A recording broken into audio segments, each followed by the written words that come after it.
Kunjani? Ngiyaphila. Ngizwele isikhathi lesa silapha kuloko kubhizi uxoxana namaphoyisa ukhuluma inkinga nawe ohlangabezana nazo khona la e-police station yakhona la eSiyabuswa.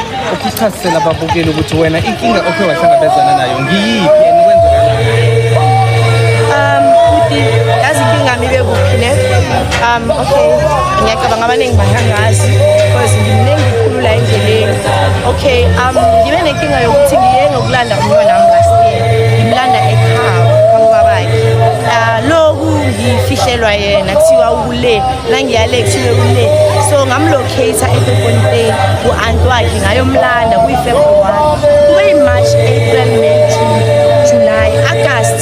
Esikoleni bathi ayikhona sicela ukuthi uze engasesikolweni. Umntana wakho unama-symptoms we-abuse. Umntana wakho akafuna ukuhlala nabafana. Umntana wakho uzona abafana ngenye indlela emangazayo. So besicela ukuthi manje njengoba bongahlali naye uyomcheckisa umzimba wonke. Ngihambe eSiyabuswa clinic banginikeza referral bathi Denelton. Mangifike eDenelton ngizithole ngingena emnyango we-forensic nurse. Mangingena phakathi bathi phuma sisi sale nomntana. Ngihleli maybe 45 minutes ngaphandle. Okay, bathi bangibize bathi ngingene ngithola umntana wami bampopolile. Umntana wami was sexually abused, like ureshiwe. Makabuzwa ukuthi biological father ne uthi yena uthi biological father yebo uthi uneminyaka engakhi she's 7. Okay, so that time she was 6 and then okay ebeqeda ukuyenza le 7 because of lo baba umenze ana 5 bathe ama-cells wakhe arupture makana 5 years, you understand. So kube ukuthi kube nzima for mina ukuthi ngingamukele ukuthi umuntu ohlala naye omthembayo nomntana amthembayo ukuthi angayenza lento umntwana. Okay, kube ukuthi ngi-attende but okay sicela usathi J88 uyise eSiyabuswa police station and then bese ushiye ushiye statement sami. Ngiye lana ngishiye statement sami ngisitshela ukuthi nomntana bazomthatha i-statement kada she has to attend ama-session wama-social worker. Uyeka 3 times ngimkhapha la eSAS ayenza ama-session before she was ready. I-social worker kumele likhiphe i-report ukuthi umntana u-ready for i-statement. Okay, uzile uphoyisa wazosilanda ekhaya seza la wazokhipha i-statement umntana ukuthi bekwenzakalani. Lo baba kuthi uqale ngomuntu but angeke ngikhona ukuya into details because ingizisa ubuhlungu kakhulu lento. Okay, aboshwe ne kwenziwe i-warrant within 4 days aboshwe ahambe vele. Okay, baqale i-assistance yamqala ukuthi lo muntu because of thina lento bekayenzela ngale eFontein. Lo mntana bekahlala kwa-aunt wakhe eFontein la ngimlande khona. You remember ukuthi ngithena ngithi okay bantu baseFontein abamazi nomuntu angithi bathi sicela uyosinceda ngibabilile to yena because ngiyazazi indawo zakhe umuntu ebengihlala naye. Okay, bamthathe bambopha ngithi case closed.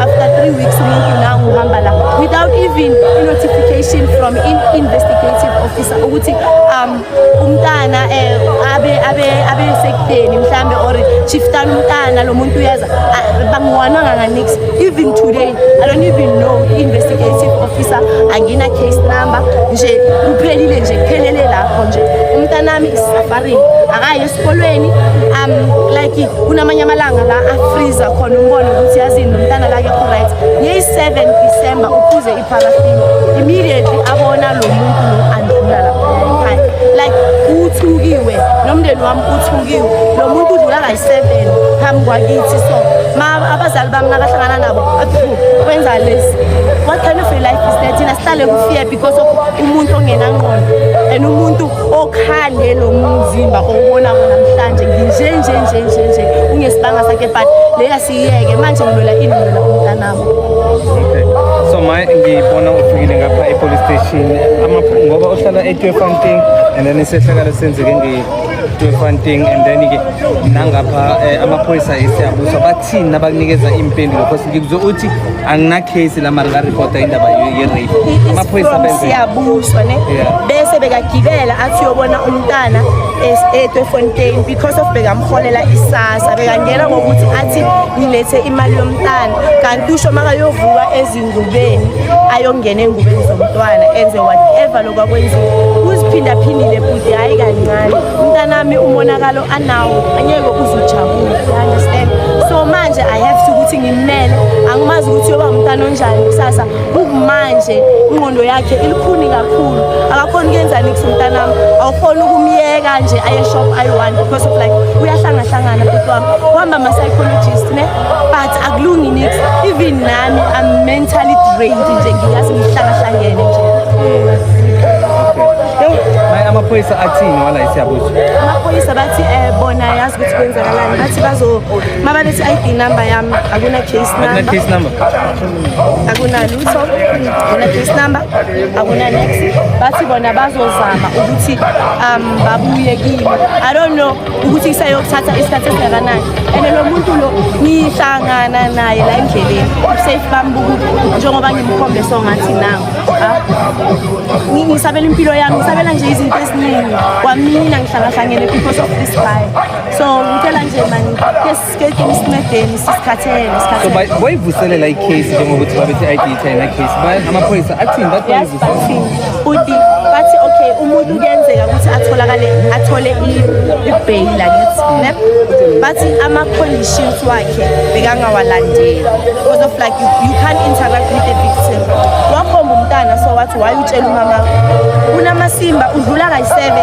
kumele like is it possible ukuthi umuntu azondlula la kini lana enze izinto ezingekho right so no man it's not okay so follow up after the case yakho please papa please okay, thank you so thatha ama-details akhe ngibongile thank you so much sanibona njani Saphila njani? siyaphila singakhuluma nababili okay chairperson akhe sikulotshise kwamukele kuhlelo i-identical force Thank you njani? siyaphila Siphilile nathi. ngibona mhlambe ilanga la namhlanje sibehlelwe ukuthi kuyokhulunywa kakhulu ngenkinga esihlangabezana nomphakathi namkhana ezinye zezinto esihlangabezana namaphoyisa nomphakathi so kwenzakaleni mhlambe ngibona ne-community ayikho satisfied-ke akho sibekele ukuthi kwenzakaleni what was the plan Ngiyabonga plan yalawo was that sizosubmit i-memorandum of the demands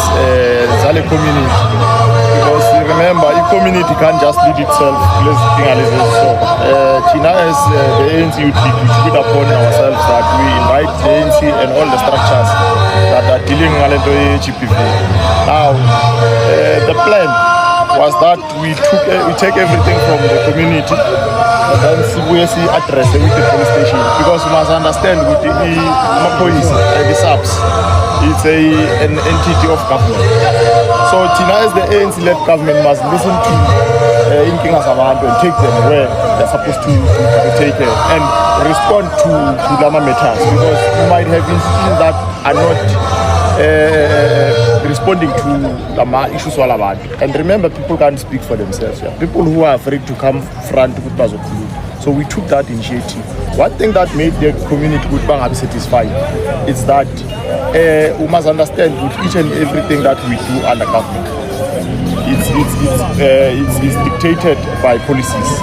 So nama procedure wakona nama processes wakona. We know some cases might take longer, but iyafuneka lento ukuthi amaphoyisa time and again they go to the community bafika bathi bafundise community ukuthi ama processes so for instance i-case so mayenzekile ndlula i-case this is 1 2 3 that we are going to do as a process and ithatha isikhathi singani so that i-community khona uba educated ukuthi ama-cases are different atreatwa njani and ama-victims now ukuthi atreatwa njani because there is another issue that besikhuza sinento bathi i-Poppy Act and the Poppy Act it says to you if umntwana uhlukumezekile lo mntwana will-expose to the larger product community deal with the case nge-special case akhona nange-procedure yakhona so those are kind of things that we encourage community members with such cases bawathathe serious and also now they must put effort to go to the police station and seek information. Bangayi ku police station to seek information kuphela makwenzeka ama issues afana nala. So people must be informed about certain processes in all institutions. Now we've got a case here, Department of Justice is the one that is truly failing us, because abantu bakhona when you want them you don't get them. Kunama cases amaningi wama drugs abantu abathengisa ama drugs, the police arrest bafike court umuntu but no, there is no proper evidence, but these people keep on selling drugs, they are killing the future of the nation. So those are kind of the things that we wanted to outline to the community and submit to the police station ukuthi abantu abasemphakathini abantu bethu bahlukunyezwa, more especially young people. Okay. Yeah. Ngiyakuzwa kakhulu Chairperson. So ke akhe singene kukhulu la ngoba